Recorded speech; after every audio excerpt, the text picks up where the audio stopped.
and I come at you, you better not duck me, son. You better not duck me, son. I'm telling you.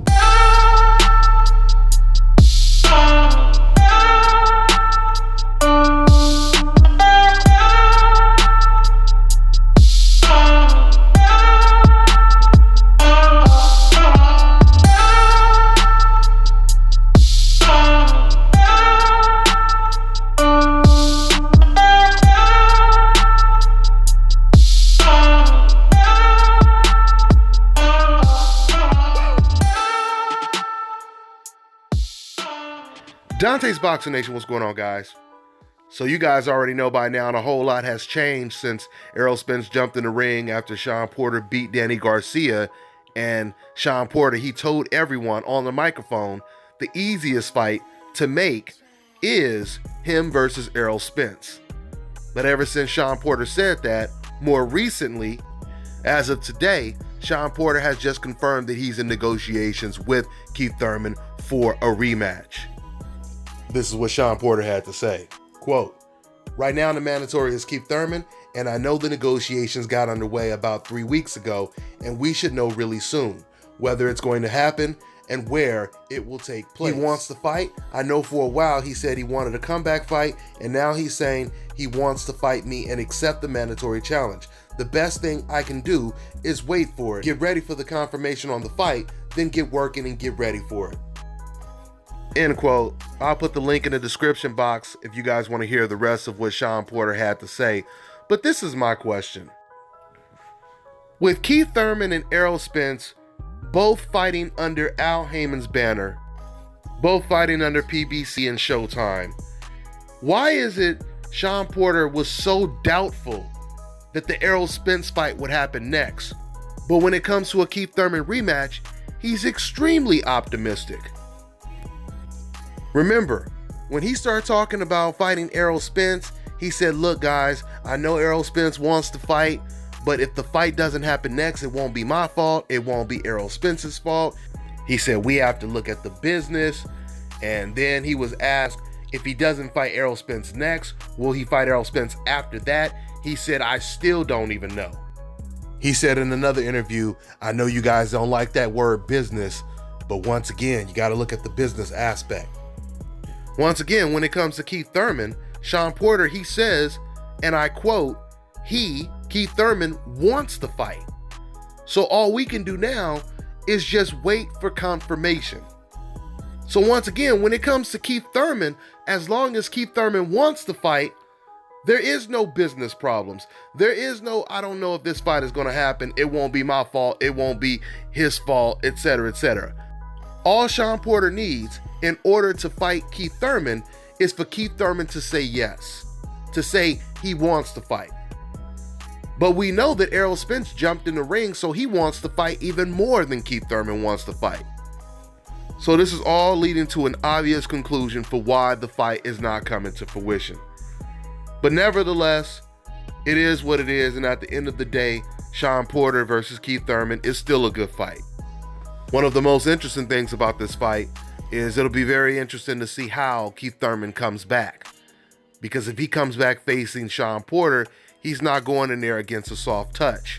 We'll see if Keith Thurman still has it. We'll see if he's better, if he's the same, or if he's done physically. We'll see what happens with negotiations. I mean, if we can't get the fights that the fans really want to see, or the most meaningful fight, which is Shawn Porter versus Errol Spence for a unification bout, I'll settle for Keith Thurman versus Shawn Porter rematch. I definitely rather see that than Shawn Porter versus Berto rematch. But let me close out with saying this, because I heard maybe one or two people in my last video about this topic say, "Hey man, it's Al Heyman's fault, etc., etc. He's the one stopping the fight from happening." I want you guys to understand something. Once again, Keith Thurman, Shawn Porter, Errol Spence, all of these guys are under Al Heyman's banner. So just think about this for a second. First of all, Shawn Porter, he already confirmed that the WBC, he said, well, we have to see what the WBC wants. So let Shawn Porter tell it. It has nothing to do with Al Heyman, and it has a lot to do with the WBC president, which I don't believe that either. But my point is, let's just look at that angle for a second. Let's say you thought that Al Heyman was the one that was stopping Errol Spence from fighting against Shawn Porter. Think about this for a second. Shawn Porter is not the golden boy or the cash cow for Showtime, Al Heyman, or PBC. So if Al Heyman had no problem with Shawn Porter facing Keith Thurman, he had no problem with Adrian Broner moving up in weight and facing Shawn Porter, he had no problem with Keith Thurman facing Danny Garcia and Shawn Porter facing Danny Garcia, why would he all of a sudden have a problem with Errol Spence facing Shawn Porter? That makes no sense in the world. The only way it would make a little bit of sense is if Shawn Porter was being groomed as this big PBC star. He was undefeated and they wanted to make him the next Floyd Mayweather, the next whoever. That would make sense, and they said, wait a minute, if we put him in there with Errol Spence, that may derail our plans and he may lose to Errol Spence. That would be the only thing that would make a little bit of sense. But once again, that's not the case. Shawn Porter has already been defeated. Shawn Porter is not the biggest star, not even close to the biggest star in the welterweight division. If anything, Errol Spence is being groomed as the big star in the welterweight division and on PBC. Another reason you know the Al Heyman excuse doesn't make sense. If this was Al Heyman's fault, then why is Errol Spence jumping in the ring the same way Shawn Porter jumped in the ring to call out Danny Garcia? Why is Errol Spence aggressively, constantly calling out Shawn Porter? And he didn't start calling him out like this until Shawn Porter won the belt. And why did Shawn Porter and Danny Garcia say before they fought that they were going to fight Errol Spence next? You see how none of this is making sense? This all points to Shawn Porter. It is just that simple. Shawn Porter does not want to take the risk.